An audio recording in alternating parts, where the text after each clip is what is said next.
formed you in the womb, I knew you. Before you were born, I set you apart. Jeremiah 1:5. As Catholics, we believe that all life is sacred and needs to be protected from conception until natural death. The pro-life movement in the United States is celebrating a massive win with the overturning of Roe v. Wade, a 1973 court ruling that legalized abortion across the country. This is sending a message to the entire world, reminding us of our duty to constantly protect and defend life, especially the life of the unborn. In today's feature story, we take a look at what this victory means for the US, the history of Roe v. Wade, and the status of abortion in our own country. Hello, with today's feature story, I am Tessa Habet. This feature story is brought to you by Brothers Habet Limited.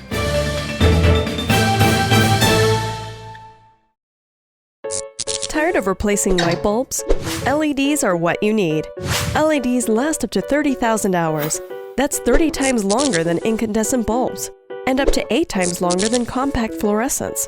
So less changing and less trash. Planet Earth thanks you. And the LED experts at Brothers Habet and Habet will help you find the best LED solution with colors for every room and mood, starting as low as $6.95. You can even get LED strips for home, office, and industrial use. So say goodbye to fluorescent tubes forever. And because they use up to 90% less energy, you save money. Money you can spend on other things. So head to Brothers Habet or Habet today.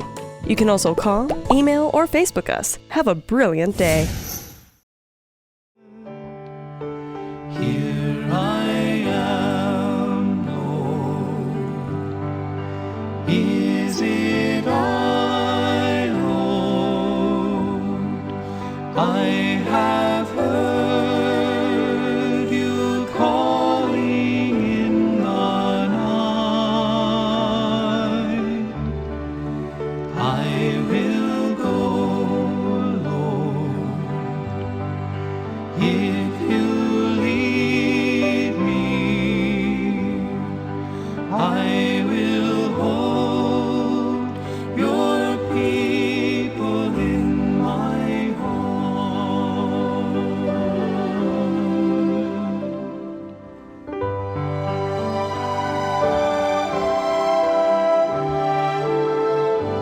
I, the Lord of wind and plain, I will tend the poor and lame.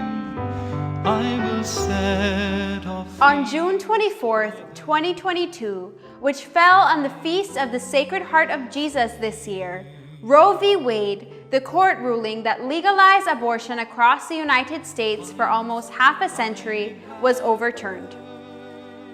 Not only was Roe overturned on the day we celebrate the Sacred Heart, but every other year it will fall on the nativity of John the Baptist, who recognized the humanity of Christ in the womb. This battle has been fought and is being fought in 3 fronts. The first one is educational one. That's the most important one.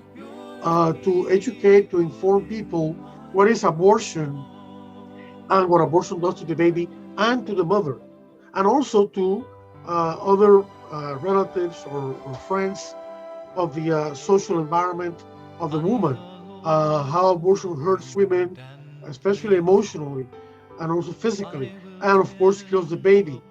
The second front has been on service. In other words, all over the United States and also many parts of the world, the pro-life movement has set up pregnancy centers where women who are pregnant in crisis situations can go to be counseled properly, receive help,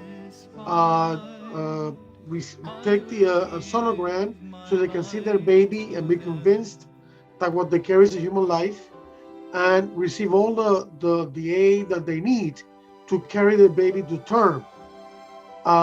The third front has been the legal, political front. In other words, there are organizations that are dedicated to challenge Roe v. Wade. They're dedicated to when Roe v. Wade was in place, within the limits of Roe v. Wade, to try to limit abortion as much as possible without being able to prohibit it entirely because Roe v. Wade was in place. But now that Roe v. Wade has gone down, now this legal organization, pro-life organizations that work on the legal aspect or the political aspect are able to enact laws or approve laws that either limit abortion much more or prohibit it entirely. Here I am, Lord. Is it I, Lord? This is the moment that we have been working towards. This is a historic day. This is the first day that America is living in a post-Roe generation. Roe v. Wade is going to go! I will go, Lord. Long before, about 2 years before I came on the scene, there was a very wonderful couple, Mrs. Margaret Robinson and her husband, Tim, and they were already doing this work down in Benke. They had a small pregnancy helping center. They were helping moms, counseling on planned pregnancy. They were working with natural family planning. They were teaching at the schools, purity, chastity. They were already in this work 2 years before I came on the scene. And then Mrs. Robinson was looking for someone in Belize City who would be willing to do this work because she realized that Belize City being the hub with a lot of nightclubs and night activity, there were a lot of unplanned pregnancies, and she had mothers calling her from Belize City looking for an abortion and having to take a bus to go all the way down to Benke for her to extend the help and counsel. And so she had put a notice in the bulletin at Divine Mercy where I was going, and I was the only one showed up. And the reason for that is because I had a very powerful encounter with God. I had turned my life over to God. And so I was anything that involved the church, anything that involved God, I was there. And so when I saw this notice in the newspaper, they were looking for someone, I showed up for that meeting. Here I am, Lord. Is it I, Lord? I have heard you calling in my... The overturning of Roe v. Wade does not mean that abortion is completely banned in the United States. It just means that now it is up to the individual states and their elected representatives to regulate or prohibit abortion. Roe v. Wade has not, unfortunately, made abortion illegal in the whole United States, but now the battle switches to the states. Each state must decide through its legislature and their governors whether to prohibit abortion or not. Roe v. Wade was a legal case in which the U.S. Supreme Court on January 22, 1973, ruled 7-2 that abortion would become legal and stated that criminalizing abortion violates a woman's right to privacy. The case began in 1970 when Jane Roe, a fictional name used to protect the identity of the plaintiff Norma McCorvey, instituted federal action against Henry Wade, the district attorney of Dallas County, Texas, where Roe resided. The case was taken to the Supreme Court, where it was decided that abortion should become legal throughout the entire country, regardless of the positions held by the state legislators. Interestingly enough, for the last 20 years of the life of the woman who was called Jane Roe, whose real name is Norma McCorvey, it was proclaimed that she became a pro-life Christian and spent her final years trying to reverse the ruling that her own case made possible. In addition to that, The abortionist, who was previously a strong proponent of legalized abortion and was the medical voice in the Roe v. Wade case, Dr. Bernard Nathanson, left the practice of abortion in the early 1970s and became a Christian and pro-life activist until his death in 2011. Here I am, Lord.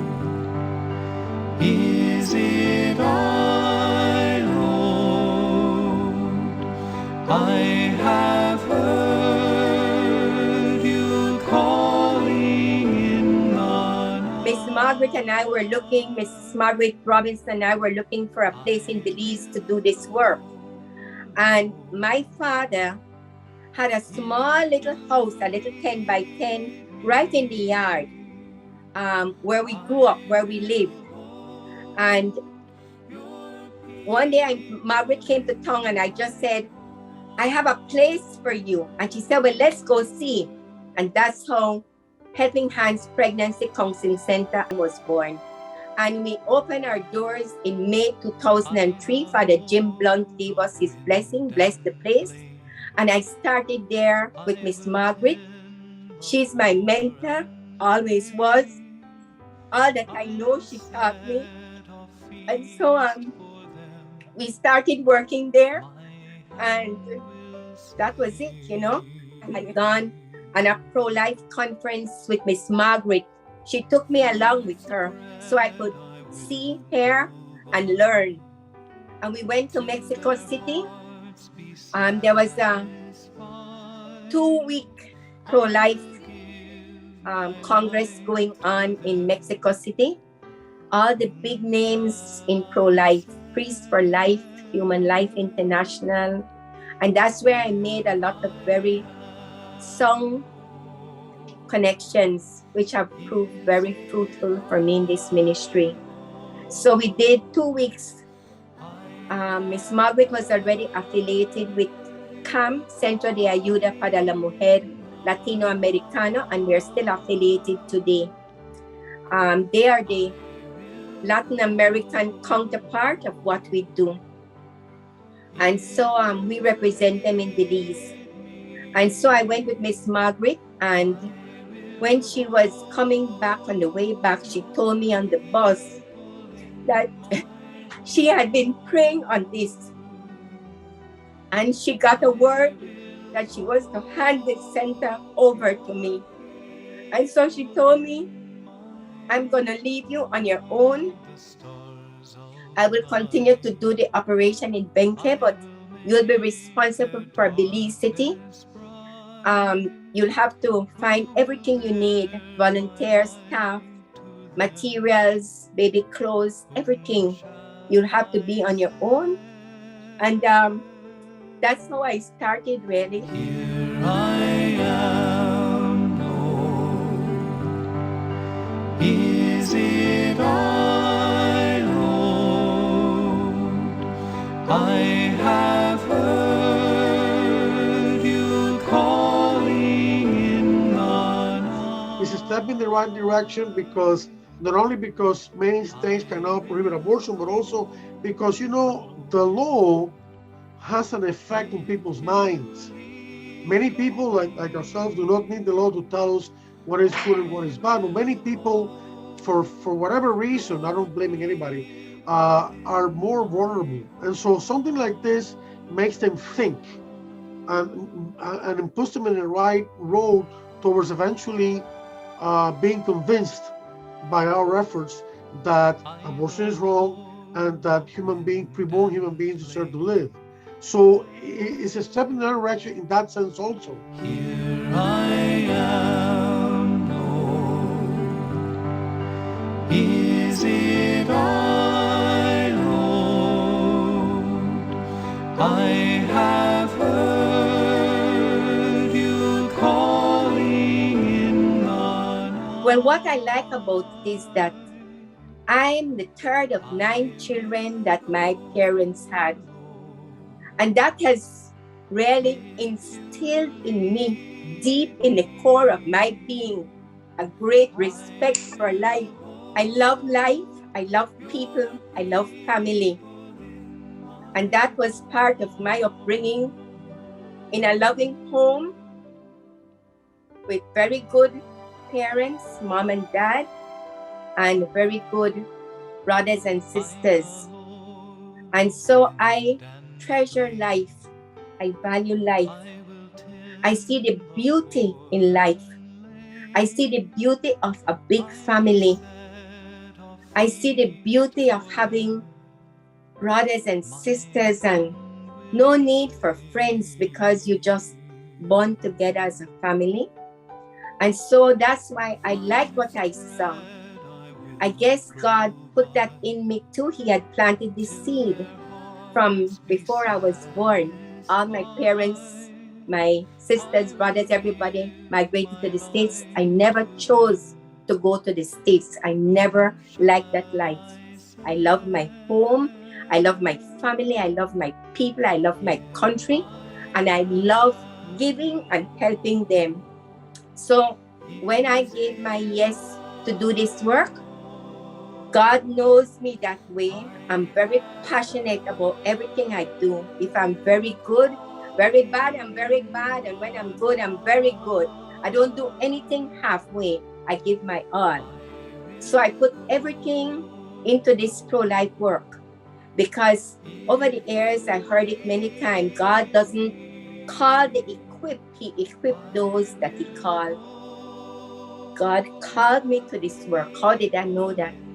Because when God touched my life, I started to move it and doing everything that involves getting in the church, in God, getting to know this Jesus. I became a Eucharistic minister. I took communion for the sick. I joined St. Vincent de Paul. I was in charge of a feeding program at St. Joseph. I joined the Legion of Mary. I visited the sick. I was in the charismatic renewal. I worked with them, Sister Alicia. There was nothing that involved working for God that I found was a problem for me. Anything that I was doing for God and his people and family and life is a pleasure for me. Here I am, Lord. Is it I, Lord? I have heard you calling in There were 7 justices back in 1973 who voted in favor of Roe v. Wade. They knew that they had the biological information in front of them. They knew that it was a human being, but they said that it was a human being, but not a human person, subject of rights. And that's a mentality in many people, especially educated people, universities or members of medical associations. They know they cannot ignore the embryological and phenological facts that are published in books and texts of embryology and so forth. They cannot ignore that. It's impossible. But somehow they don't think it's human enough so as to be the subject of life, the right to life. And that's very sad. That's very troubling. Here I am, Lord. Is it I, Lord? I have heard you calling in the night. In Belize, abortion is considered a criminal offense except when performed by a registered medical practitioner under certain conditions, which are: if the life of the mother is in danger, in order to protect the physical or mental health of the mother or of any existing children of her family, and if there is substantial risk that the child will be severely handicapped. This means that although abortion is technically illegal, there are still loopholes that exist, and not all life in the womb is protected by our Constitution.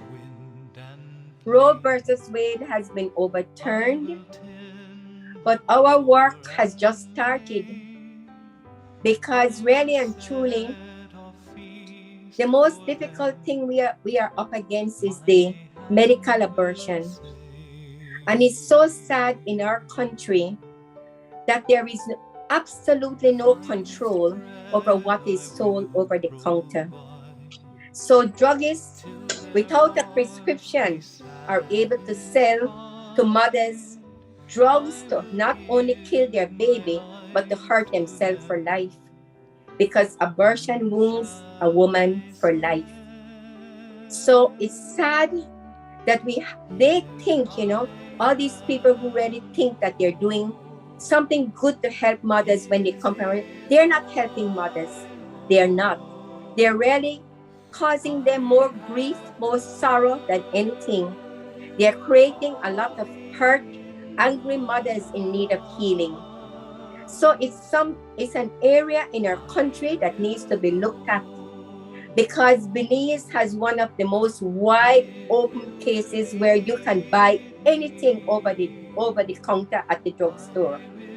And if we're gonna bring about change in Belize, that means we have to move from this culture of death we are in to a culture of life. And to move from one to the next starts with the value of life with the unborn.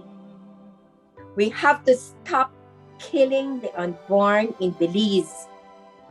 Because if you can take the most innocent, an innocent child in the womb, a child who cannot defend itself, a child that would, if left to live, could be a potential doctor, bishop, nurse, priest, whatever. We have to take a good look at this situation. Because when you start killing the unborn, anything goes. You've opened a Pandora box. Why not abuse the mother? Why not abuse the children? Why not sleep with your own children? We have it everywhere in this country. We are in a terrible state because we are killing the unborn every day. Here I am, Lord. Is it I, Lord? I have heard you calling in my... Seed of Life Pregnancy Resource Center is our beacon of light in Belize that assists women in crisis pregnancies by offering compassionate support regardless of age, creed, or marital status. They also work to educate the general public on the sanctity of life. People ask me sometimes, how many lives you save. I never count. I never wanted to know, because I am convinced that God is not interested in numbers. If I can't save 100, I save one. That's what Mother Teresa said. You can't feed 100, feed one. And so that's my policy. I'm not interested in numbers. I'm saving lives one at a time. And so what I do, most of these moms, when they come for an abortion, they disappear. You only plant a seed. That's what I do. I put myself in God's hand and allow Him to work through me. I plant a seed and He waters it. So sometimes over the years, I used to think, well, I really don't know what I did. Did I save a life or didn't I save? Because these moms cut off the line. Immediately you try to get them after that, they cut off their cell phone and they disappear.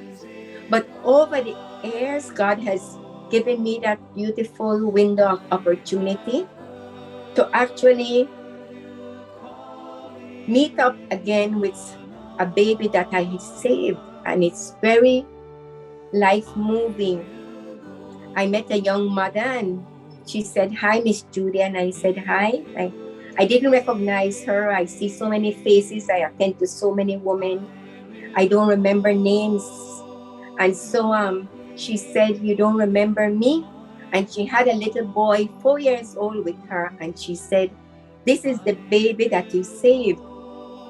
And I remember that so well because that young girl, she was in the just about to start university, and she was convinced that she couldn't have that baby. Her entire career, her future was going to have to be put on hold. She was a very difficult case and adamant that she couldn't keep that baby. And I just planted the seed as I usually do. And then there she go.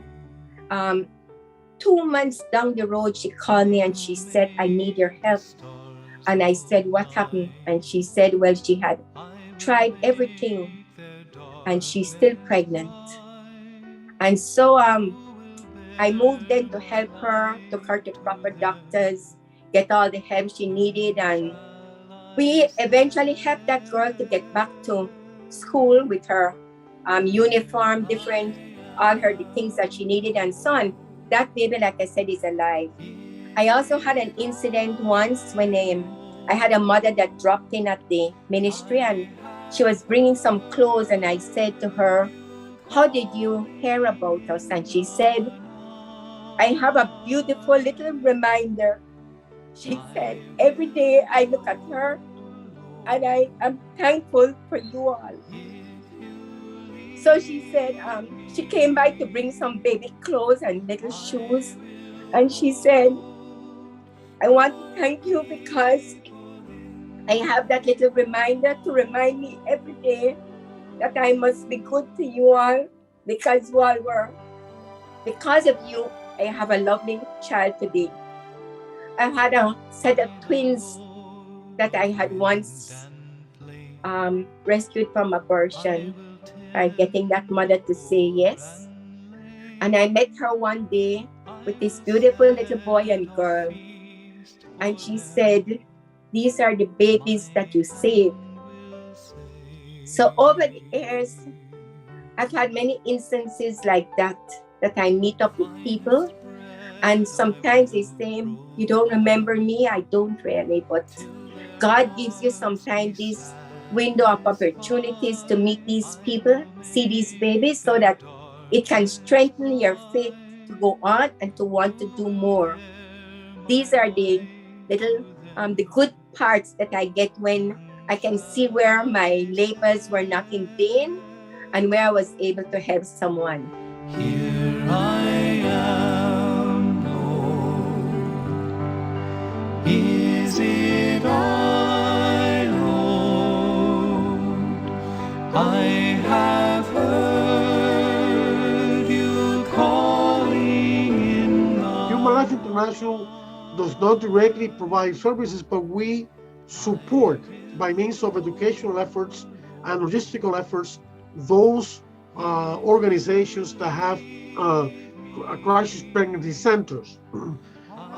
We're able to, for example, I have a radio program, and in that radio program, I'm able to inform my audience of the existence of these pregnancy centers and connecting one with the other, and also to distribute to them information that we have in pamphlets, brochures, books, videos, and so forth that can be helpful to them in convincing women that come to their centers to choose life instead of abortion.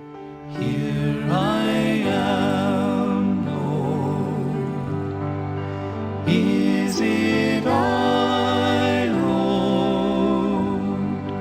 I have heard you calling in my... The church should simply be preaching from the pulpit what the Catholic Church teaches. And it's very clear, the doctrines of the Catholic Church, that abortion is wrong, has always been wrong in all cases, that these are babies, and that the right to life is the most basic and foundation of all rights. Therefore, the Catholic Church teaches explicitly it should be defended before anything else. Not that it's not a matter of exclusion, it's a matter of priority. Also, there's the opportunity for those pastors and priests to preach mercy to the women that are right there in the audience, in the pews, 20% of them, that are Catholic and yet have aborted in the past and feel guilty. It is a golden opportunity to preach to them and say, listen, the church and the pro-life movement are not here to condemn you. We are here to condemn abortion. We are here to extend to you an invitation to repent and to be healed. The Catholic Church has the right and the duty to denounce abortion, to announce the mercy of God, and to teach people about what are right laws and bad laws regarding abortion. Here I am, Lord. Is it I, Lord? I have heard you calling in the night. We help mothers here every day. We do programs to help them. So there is somewhere where they can go, where they can choose other than death for their baby. Somewhere where they can come to choose single parenting, or somewhere where they can put their baby for adoption, if that's the option that they choose. So our work is not finished. Like I said, it's just beginning. There's a lot to do, so much ground to cover. So we can try to persuade people to see that God gave us 10 commandments. And he said to Moses, do this and you and your people will live. We are in this terrible culture of death because we have disobeyed God by killing the unborn, shedding innocent blood. This country has innocent blood on its hands. And unless we reverse that position, I say it loud and clear, we will never come back to the beliefs of peace that we were when we were small and we walked the streets without violence. We must turn around this situation of killing the unborn and appreciating families, the beauty of a mother and father, the beauty of families accepting children lovingly from God. So I don't see that my work is done. In fact, there is so much more to do, so much more help we need, so much more support that we need from the public. So I implore, I ask everybody, we have some baby bottles around town, Brody's Northern, Benny's Northern, GSCom, Rosado's Hardware, Brothers Habit and Habit, Sai Bodega. When you see those baby bottles, that money is being used to help Belizean babies, to save lives. So we ask you to give generously. Help us in our work. We accept donations of baby clothes, baby items. Many of you have been very generous. We thank you for that. We accept. We love you and thank you for what you've done, because we couldn't exist really without the help of good people like you all who keep dropping in clothes and baby items, telling people about us, telling people about the work we do, so that we can continue to grow and to help more moms and to bring about happy families and happy homes. If you are interested in assisting in this work, you can contact them by email at seedoflife.prc.bz@gmail.com or by phone at 622-7779, or you can find them on Facebook at Seed of Life Pregnancy Resource Center. The overturning of Roe v. Wade is a grand victory for the pro-life movement indeed, and we need to continue working to support women who find themselves in unplanned or difficult pregnancies, and to build a culture of life that makes threats against human life unthinkable in our society. Blessed Mother, model of motherhood, pray for us. And that's our story. Thanks for watching. This has been a Guadalupe Media production. For this and more feature stories, you can follow us on Facebook, subscribe to our YouTube channel, or view on Guadalupe Media Channel 96 on CCV or Channel 64 on CBC. You can also tune in on the radio in your car, home, or office at 101.9 FM, and please be sure to download the Guadalupe Media radio app from Google Play or the App Store. Our Blessed Mother, lead us to Jesus.